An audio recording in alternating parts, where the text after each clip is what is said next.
Olá, a edição de hoje apresenta os efeitos de uma decisão do plenário do Supremo Tribunal Federal que assegura a transparência e a moralidade do processo eleitoral, com foco nas eleições gerais deste ano. Um julgamento que contribui no combate à corrupção e confirma entendimento já adotado pelo Tribunal Superior Eleitoral. Julgamento que influencia diretamente nas eleições de outubro. 2018 é ano de eleição geral. Para saber o que o candidato pensa, o eleitor deve conhecer a atuação profissional dele, investigar a postura ética e a conduta do político diante da sociedade. Outra informação importante é saber quem são os financiadores do candidato. É o que alerta o advogado especialista em direito eleitoral, Cláudio Marzo Piroli. E a questão financeira é fundamental. Por quê? Porque não raro, determinados candidatos e partidos se socorrem, se beneficiam de doações de pessoas e, quando podia, de empresas que defendem princípios ou ideias contrárias às suas. E que, se o eleitor soubesse de antemão que aquela pessoa, aquela empresa, à época, hoje é a pessoa, e que eu acho que acaba sendo a mesma coisa, que essa pessoa está financiando determinado candidato, muito provavelmente o eleitor não votasse nele. Veja um exemplo. Vou imaginar que você fosse simpática a um determinado candidato porque ele tem como histórico defesa dos direitos humanos. E, de repente, como eleitora, você identificasse que um dos financiadores dele é o dono de uma fazenda na qual foi identificado o trabalho escravo. Você votaria? Muito provavelmente não, porque é uma contradição entre o que ele fala e o compromisso que ele assume com quem está financiando. E para deixar claro ao eleitor quem financia e por que financia a campanha eleitoral, o STF decidiu proibir as doações anônimas. Isso significa que agora elas precisam ser declaradas, inclusive as transferências entre partidos e candidatos. A Corte entendeu que o sigilo viola os princípios constitucionais da moralidade e da transparência. A decisão do Supremo foi uma resposta a um pedido feito pela Ordem dos Advogados do Brasil. A OAB entrou com ação direta de inconstitucionalidade contra o trecho da Lei 13.165 de 2015, conhecida como mini-reforma eleitoral. Ela permitia que os partidos políticos apresentassem na prestação de contas dos candidatos os valores transferidos a partir de doações, sem a individualização dos doadores. Essa regra estava prevista na parte final do parágrafo 12 do artigo 28 da Lei das Eleições, sendo esse o trecho declarado inconstitucional pelo STF no julgamento final da referida ação, que ocorreu em março deste ano. Vale ressaltar que a primeira análise sobre a constitucionalidade do dispositivo aconteceu em novembro de 2015. Na ocasião, os ministros atenderam ao pedido da OAB de forma cautelar. Por isso, nas eleições de 2016, já valeu a proibição dos doadores anônimos. Ou seja, foi preciso declarar o vínculo entre doadores e candidatos. O professor e cientista político Leandro Coelho avalia que a divulgação dos doadores é fundamental para que o eleitor bem informado escolha os seus representantes de forma consciente. E é a questão da transparência. Você tem vários casos que o recurso junta no lugar e depois é redistribuído. E aí, esse dinheiro que juntou e foi redistribuído, não, mas não foi do fulano ou do Beltrano. Por isso que é fundamental essa decisão do STF com relação a ter a clareza de qual recurso veio de quem e foi para onde. Porque o partido político ele é uma instituição de visibilidade, defesa de interesses coletivos frente ao Estado. Você ocultar isso, deixar margem para que não está lá dentro, é todo o dinheiro, e dificultar o acompanhamento é prejudicial para a estrutura transparente, democrática e gestão do Estado. Para o advogado, a doação anônima dificultava o controle de contas pela Justiça Eleitoral. Ele explica como funcionava o processo antes da decisão do Supremo. O partido pode receber doação, podia à época, de pessoa jurídica e pessoa física. E ele repassa esse recurso para o candidato. O que acontecia quando não tinha essa regra é que o candidato que não queria se vincular a determinado doador mas queria o recurso dele, terceirizava a doação. E aí, quando ele tinha que demonstrar que o doador dele foi aquele que ele não queria que fosse identificado, ele conseguia isso sem a identificação do CNPJ. Com a exigência do CNPJ... Não tem como mais. Isso. E depois, com a exigência de que no curso da eleição o candidato tem que fazer prestações de contas provisórias, anunciando já as doações, isso permite que o eleitor e os concorrentes saibam, né, no curso da campanha quem é que está doando. E no ano em que a Constituição Federal de 88 completa 30 anos de vigência, especialistas ressaltam que o princípio da transparência é um dos pilares do Estado Democrático de Direito. Quando você elege alguém para manifestar a soberania popular por meio do voto direto, você dá legitimidade para essa pessoa poder representar os interesses da população. Ponto. Isso está claro.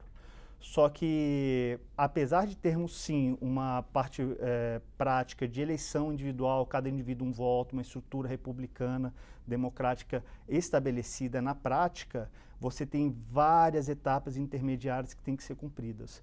Se você tomar uma decisão mal informada, sem conhecer todo o passado, o que vem por trás e suas opções, você pode ter a sua tomada de decisão, o seu direito, a sua soberania popular e direito ao voto ser manifestado de forma inadequada. Num cenário eleitoral atípico, tanto o cientista político quanto o advogado avaliam que a eleição geral de outubro será diferente. Eu acho que é uma eleição diferente sobre todos os aspectos.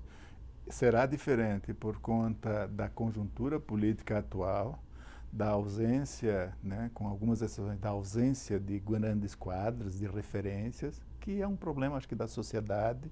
A gente falta referência em todas as áreas e também na área política. Vai ser uma eleição diferente por conta das novas regras, de decisões como essa que nós estamos comentando agora.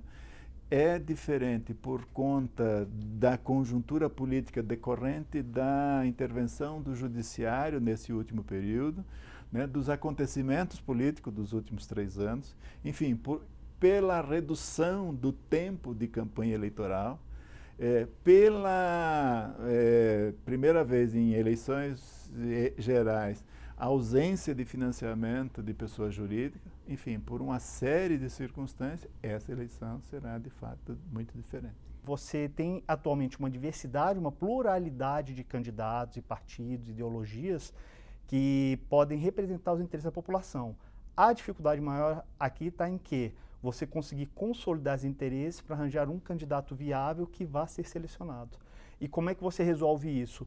Trazendo informação. Eu olho mais as propostas, né, das pessoas, dos candidatos que estão concorrendo para votar. E a política tem que renovar, tem que tirar esse pessoal que já está lá há muitos anos e colocar gente nova. A gente também participa, a gente tem os nossos quereres, a nossa vontade. Isso é importante, a gente está inserido nesse meio também. Após o intervalo, veja como foi o julgamento em que os ministros concluíram por manter a proibição das doações ocultas em campanhas eleitorais. Temos um encontro marcado daqui a pouco no plenário do STF. Até já!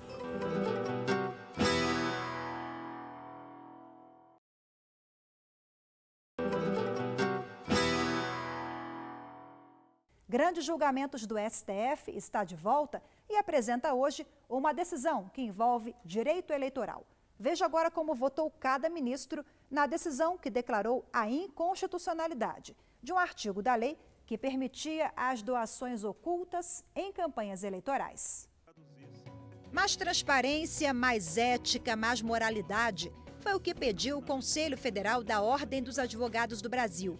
A OAB foi autora da ação direta de inconstitucionalidade ajuizada para suspender a validade do dispositivo da Lei 9.504 de 1997, a Lei das Eleições. O dispositivo foi alterado pela mini-reforma eleitoral de 2015, que permitia a doação de partidos e candidatos sem a identificação de quem repassou o valor. No entanto, por maioria de votos, o plenário do Supremo concluiu por derrubar o trecho do referido dispositivo. A vedação do anonimato integra o conceito de liberdade de expressão no Brasil, por norma constitucional expressa. Portanto, aplicando esse dispositivo, também por este ângulo, é inconstitucional a norma ora impugnada. Esta é uma ação que a Ordem dos Advogados do Brasil traz à Suprema Corte com a certeza de que a reforma do sistema político no nosso país é fundamental para que possamos cada vez mais não criminalizar a política, mas trazer para a política pessoas cada vez mais comprometidas, pessoas de bem que queiram uma república com seu significado mais amplo, para que possamos, consolidando o Estado de Direito, dentro da democracia, termos a população cada vez mais representada no Parlamento, em suas ideias, em suas aspirações. O relator da ação, ministro Alexandre de Moraes, aceitou o pedido da OAB. Ele votou pela derrubada do artigo que autorizava a doação sem identidade do doador. O meu voto foi no sentido de dar transparência a todo o caminho da doação, a todo o caminho do dinheiro. Hoje já há, por parte dos partidos, na prestação de contas, a informação de que recebeu tanto da empresa, agora não mais empresa, né, tanto do doador A, B, C e D, e não há identificação de quem efetivamente doou para determinado candidato, seja candidato ao Congresso Nacional, seja candidato ao Executivo. Então, a interpretação que dei, a parte final do artigo 12 do artigo 28, retira exigindo a individualização dos doadores em relação a cada candidato.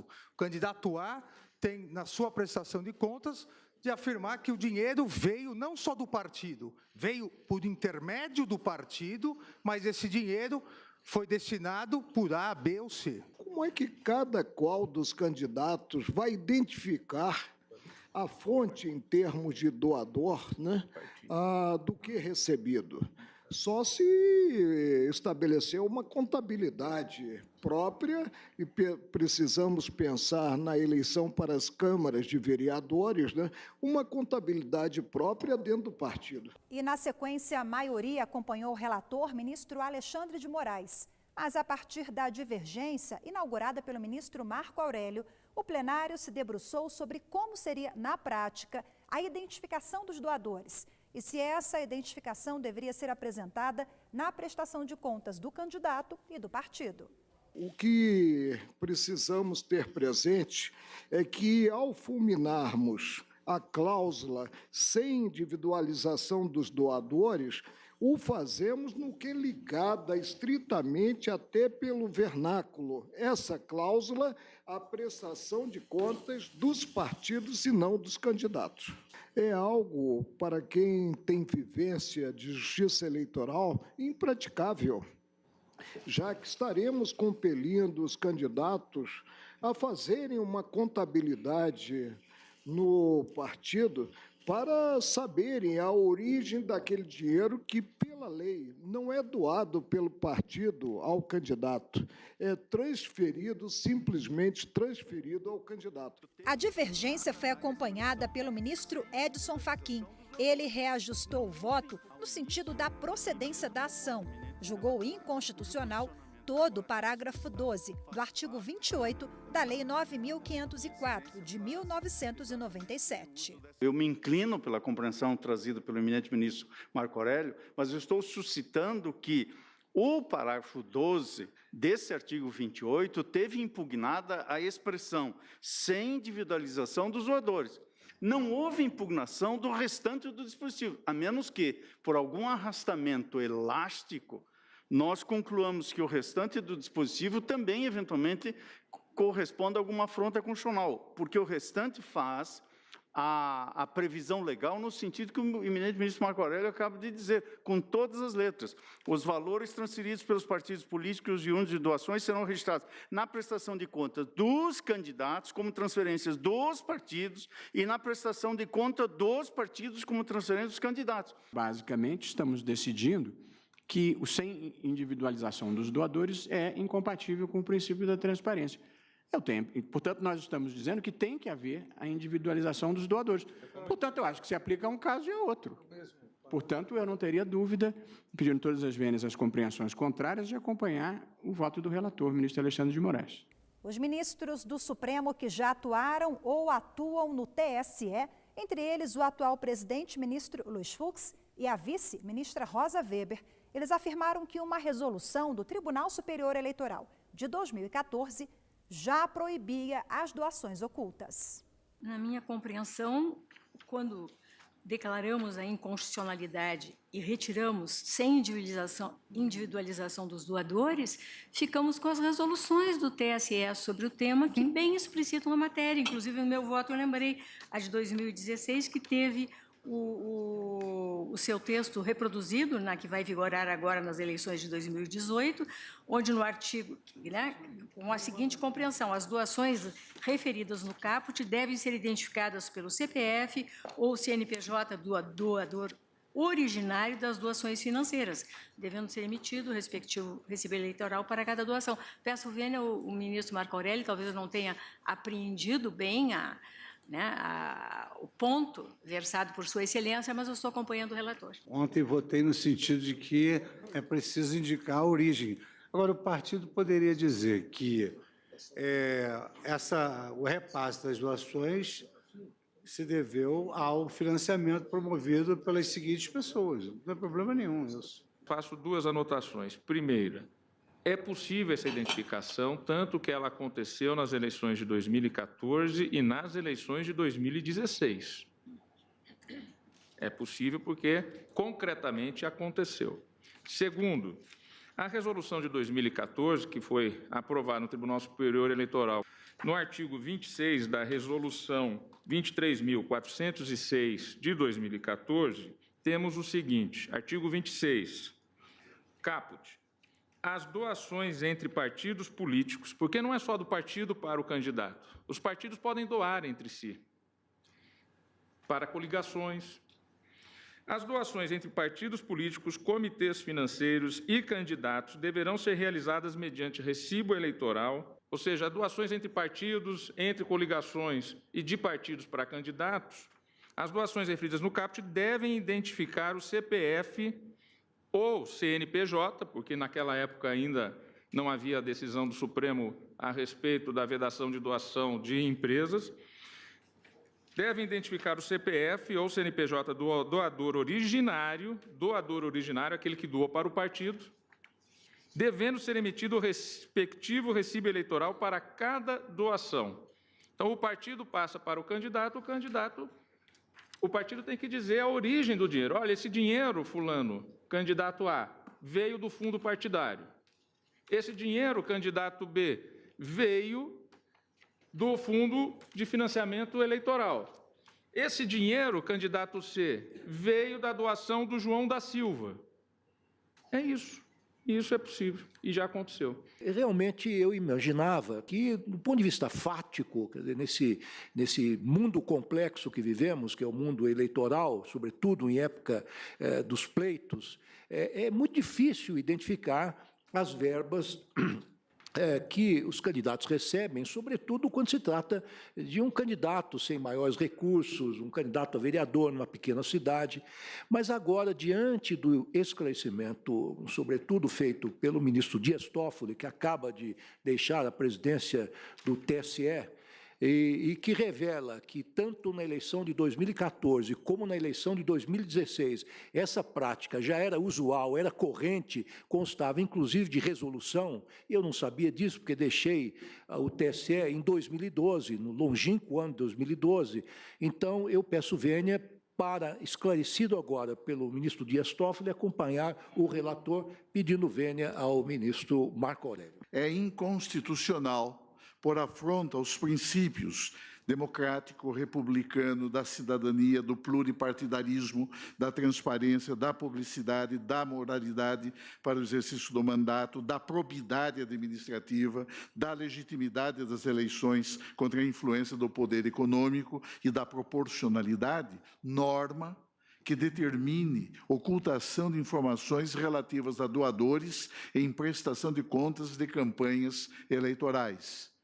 Os eleitores têm direito de saber quais são os doadores de partidos e de candidatos, a fim de que possam decidir o voto com base em informações relevantes. o regime de financiamento misto. A discussão em torno do financiamento político assume especial relevo, pois é por meio dele, vale dizer, por meio do financiamento, conforme observa a douta Procuradoria-Geral da República, que partidos se mantêm e que candidatos podem custear a campanha eleitoral. Daí a essencialidade de estabelecer-se um eficaz sistema de controle destinado a conferir visibilidade às doações eleitorais, tornando-as transparentes e acessíveis ao conhecimento geral dos cidadãos. A publicidade é que faz com que se dê a público exatamente o curso e o percurso de todos os recursos aproveitados nas campanhas eleitorais, como se fez, com quanto se fez, por que se fez e de onde veio o dinheiro gasto para este ou aquele candidato e partido. E por isso, reconhecendo, embora, como Vossa Excelência diz, a transferência... falar, presidente, com receio de ser condenado nas custas. E eu me lembro aqui de uma lição do ministro, e estou citando, do professor Canotilho, quando ele afirma, aspas, ser sem dúvida que os partidos políticos estão constitucionalmente obrigados a tornar públicos patrimônio e contas. O princípio da publicidade do patrimônio e contas contribui ou pode contribuir para a integridade da formação da vontade político-democrática. E arremata aquele professor que a exigência do anonimato é incompatível não apenas com o dever de prestar contas, mas também com a liberdade interna que deve permear todo o processo eleitoral. Portanto, não vejo como manter a parte final que estamos a julgar, a examinar, da expressão sem individualização dos doadores, quer nas prestações de contas dos candidatos, como transferências dos partidos, ou seja, tal como é realçado especialmente pelo ministro Dias Toffoli, na prestação de contas dos candidatos, onde há essa indicação, e dos partidos, onde também haverá de constar essa indicação. E esse não foi o único artigo da mini-reforma eleitoral suspenso pelo Supremo. Outros pontos da lei também foram reajustados pelo Judiciário para o pleito deste ano. Daqui a pouco você tem mais detalhes sobre o assunto.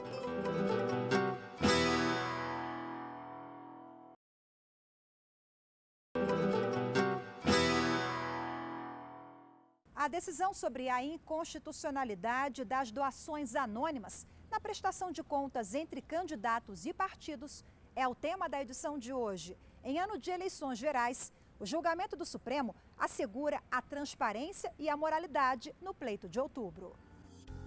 Aprimorar os instrumentos de controle do processo eleitoral com meios eficazes e ágeis de combate à corrupção, resguardar a legitimidade das eleições e a igualdade na disputa dos cargos eletivos é o que tem feito a Justiça Eleitoral nos últimos anos. O Judiciário, em todas as instâncias, vem atuando para aprimorar normas e resoluções que se referem ao processo eleitoral. Na década de 80 do século passado, era um conselho, um comitê de partidos que recebia as prestações de contas. É evidente que era para inglês ver, né? Quer dizer, se compararmos hoje, não tem como comparar aquela realidade com a de hoje. Quer dizer, hoje você tem prestações de contas praticamente online. Você recebe uma doação em dinheiro, você tem 72 horas para disponibilizar na internet. Coisas que, na época, nem internet existia, não é? Então, a distância é muito grande. Essa própria questão da identificação do doador foi uma dessas normas que, em 2014, não existia na lei, especificamente. O TSE avançou para estabelecer essa regra e o Congresso se sentiu incomodado com a identificação e fez essa alteração legislativa que agora acabou sendo revisada ou cassada pela decisão que nós estamos comentando. A decisão sobre a inconstitucionalidade das doações anônimas não foi a primeira do Supremo que suspendeu parte de um dispositivo da mini-reforma eleitoral. Em abril, o Supremo alterou as regras do fundo partidário para incentivar as candidaturas de mulheres. Mudanças que, para o cientista político, são sempre bem-vindas. Minha perspectiva como pesquisador, professor e indivíduo, tá? Eu acho que qualquer mudança no status quo que desenvolva, que altere, é boa. Tenta mudar. Tira PJ. Instituições não podem patrocinar. Vamos acompanhar.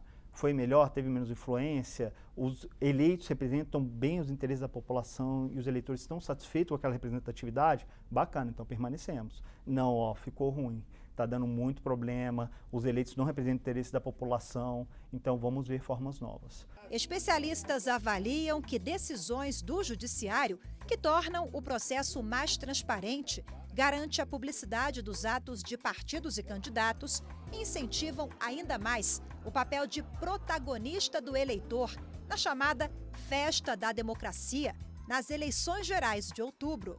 É o eleitor, é o sistema, né? É a legitimidade, porque quanto mais legítimo for o resultado eleitoral, quanto mais consciência tiver, quanto mais transparência tiver, o resultado final da eleição do governador, do presidente, do senador, do deputado, etc., vai reforçar a legitimidade do sistema eleitoral, do regime democrático, enfim. Né? E é isso que interessa e é isso que a Constituição protege. O que eu acho que falta, apesar da nossa grande esperança, expectativa e fé na coisa organizar, funcionar e no público, é uma capacidade de organização do brasileiro. Você vê, por exemplo, reunião de condomínio. O brasileiro não vai em reunião de condomínio. Por quê? Porque dá confusão, dá rolo, mas você, de qualquer forma, está obrigado a arcar com os custos do que for decidido lá. A reunião de condomínio com o morador, o paralelo é o eleitor com o prefeito, com o legislador. E você para pensar, uma vez a cada 4 anos, você perder meia hora para debater isso uma vez por mês, em 3 anos, vai dar tempo mais do que o suficiente para saber acompanhar.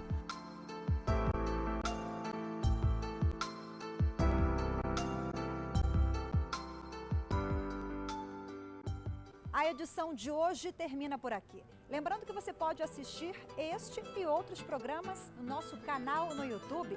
É só clicar TV Justiça Oficial. Obrigada pela companhia e até a próxima.